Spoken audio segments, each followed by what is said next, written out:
What's up, everybody? My name is Amira, and I would like to welcome you to my channel.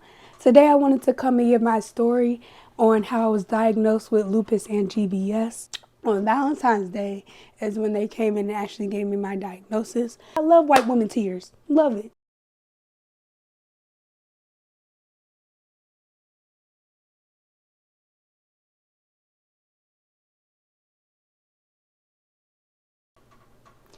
What's up, everybody? My name is Amira, and I would like to welcome you to my channel.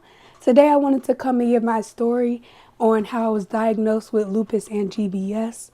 I don't really see a lot of that on YouTube. I mean, there are some videos, but not really exactly what I went through. So I wanted to give my story to help somebody who might be going through the same thing or something similar. So before we get started, don't forget to like, comment, and subscribe down below and hit that post notification bell so you can get notified whenever I post. Disclaimer, if you see me looking at my iPad, yes, I am reading it off because I can't remember everything, so bear with me. So it all started in August of 2021. I just came home from a long trip and I got a new job at this bakery, which we're not going to name because they still got me messed up. But anyways, I had gotten both of the vaccines, one in June, one in July. And that's really when I started to feel weird, but I kind of pushed it to the side because, I was on vacation. I didn't really want to pay attention to all that. But I would get random pains in my legs, really tired easily. I was taking naps, and I never been used to taking naps until now. Now I take naps all the time. So fast forward to October, I began to have a lot of chest pain. It was getting difficult to sleep. So I went to my primary care doctor, and she suggested that we get an x-ray. So we got an x-ray and found out that my lymph nodes in my chest and basically everywhere was swollen. I had lymph nodes in my underarm swollen, which that's the random place to have something swollen. But we did the x-ray, found that out. She diagnosed me with sarcoidosis, but it wasn't that alarming for them to want to test for anything else. So later in October, me and my mom actually went to my primary care doctor and suggested that she test me for maybe diabetes, lupus. We didn't know what it was, but we knew something was going on. And we did the blood test, but we never got any results because I guess they never sent them in. So that it's a lot of things that these doctors did that didn't. I done been through it, traumatizing, which is why I don't even like going to the doctor by myself no more because it's scary. It is, especially as a black woman. Fast forward to about end of October, beginning of November, I ended up having to quit my job because I was having a lot of pain, going to and from doctor's appointments. I also have sometimes had to walk from my house to my job, which caused a lot of pain. The job requires you to stand up the whole time, and I couldn't even do that. I would have to go in the back and sit down and just take a breath. And then one of my managers ended up basically trying to tell me I was lying about everything. So I had to leave them a nice little note and tell them that it's not fair. First of all, and it was another girl who was going to the hospital too because she was sick, but she didn't say anything to her. Yeah, she was white. She didn't say anything to her, but she had everything in the world to say to me. So I told the higher ups, and the other managers was like, we understand that the people that own the shop, they understood too. She was the only one crazy, and if you see this, ooh, I sent my letter in and I blocked her. She was not. They said she was crying good, as she should. I love white woman tears. Love it. Anyways, so after that, I ended up having to go to, not having to go. After that, my mom sat me down because I was dealing with a lot of depression and anxiety. Things weren't moving for me, so I felt like I was stuck and all that. We ended up admitting me into a mental hospital for a week in December, which it was nice. It was like a little break from reality, and I did, get to clear my head. But when I came back home, I was still feeling the same, still feeling slow, still sleeping all the time, just not myself. And I knew that, and I knew something was wrong, but we just didn't know what. We kept getting turned away, and it just people the doctors weren't making it seem like it was a big deal, so we just didn't know what to do. Around the end of December, we went to my grandma's house in Jersey for Christmas, and I was enjoying family, but something was still off. I still was sleeping sleeping a lot, not able to do much, just not feeling like myself. So when I came home, I went to the doctor, and they said I had pneumonia in my lungs. So they gave me antibiotics and sent me on my way. And I knew it wasn't just pneumonia because like my whole body was just in pain, constant pain, and I was feeling tingles, down my legs, down my arms, like my whole body. Anytime I did anything, my body like it was just tingles, tingles, tingles. That's the only way I can explain it. Like just every time I took a step, it was like tingles in my foot, tingles in my leg, tingles in my arm, tingles everywhere, tingle, tingle, tingle.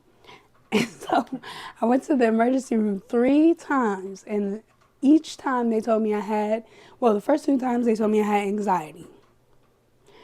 And then the last time they told me I had anxiety and pneumonia, which was alarming because I took the medicine for pneumonia at the beginning of January, and at the end of January, you told me I still got pneumonia. So the 3rd time after I left the hospital when they told me I had pneumonia, we went home, and me and my mom pulled up to the house, I couldn't stand up. And so she got all her strength and put me on her back and dragged me in the house and put me on the couch. So yeah, that happened.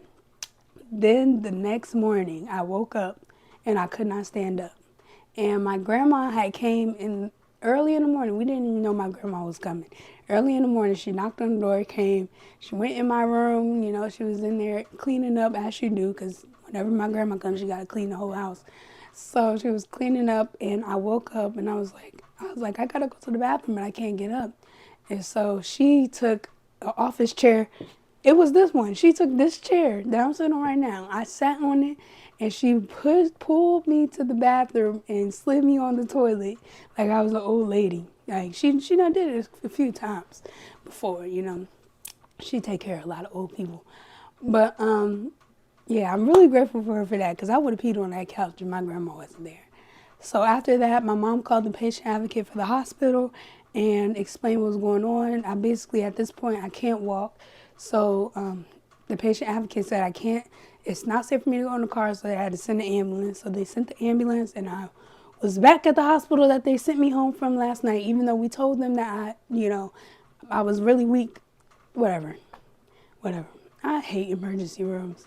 Like I said, I don't like to go to the doctors or anywhere by myself, because they will treat you like complete useless garbage if you don't have nobody there to advocate for you. From then on, I continued to become paralyzed from the feet up. It started with my feet and my legs, and then as the days went on, I think during the Super Bowl, I could use my arms, because it's a video of me and my mom watching the Super Bowl, and like I was dancing, because I think it was like 50 Cent and all them at the halftime show, and we was like, oh yeah, okay.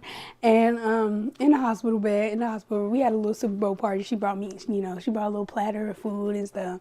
It was cute. But yeah, so then I could use my arms, and I think a few days after that I ended up not being able to use my arms anymore. So I was kind of just in the hospital bed like this all day, and like they would come and turn me sometimes, because you can't really if you sit on your butt too long, you can get rashes and stuff, and I did end up getting the rashes anyway. Even though they were still turning me, I still got the rashes. So I don't know what they talking about. But on Valentine's Day is when they came in and actually gave me my diagnosis. So they told me I had lupus and GBS, which is Guillain-Barré syndrome. And we'll have a definition of both on the screen wherever he gonna put them.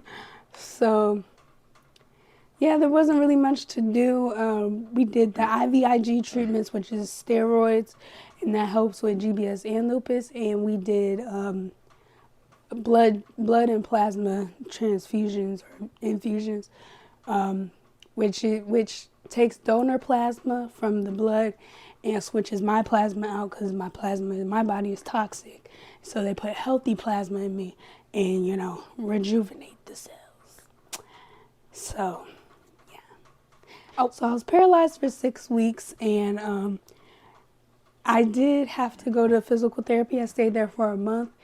That physical therapy place was amazing. It's the Riverside Physical Therapy in Yorktown. If you need to go to physical therapy, you need intense physical therapy, that is the place to go. Now, the rooms is nice. The food is good sometimes. You can get chicken tenders and french fries for every meal if you want to, and that's what I did. That's what I did. I got chicken tenders and french fries because I didn't know what else there was, I didn't know what they had in that other food. So now, as you can see, I'm doing a lot better. I can stand, I can walk, I can do a little 1-2 step.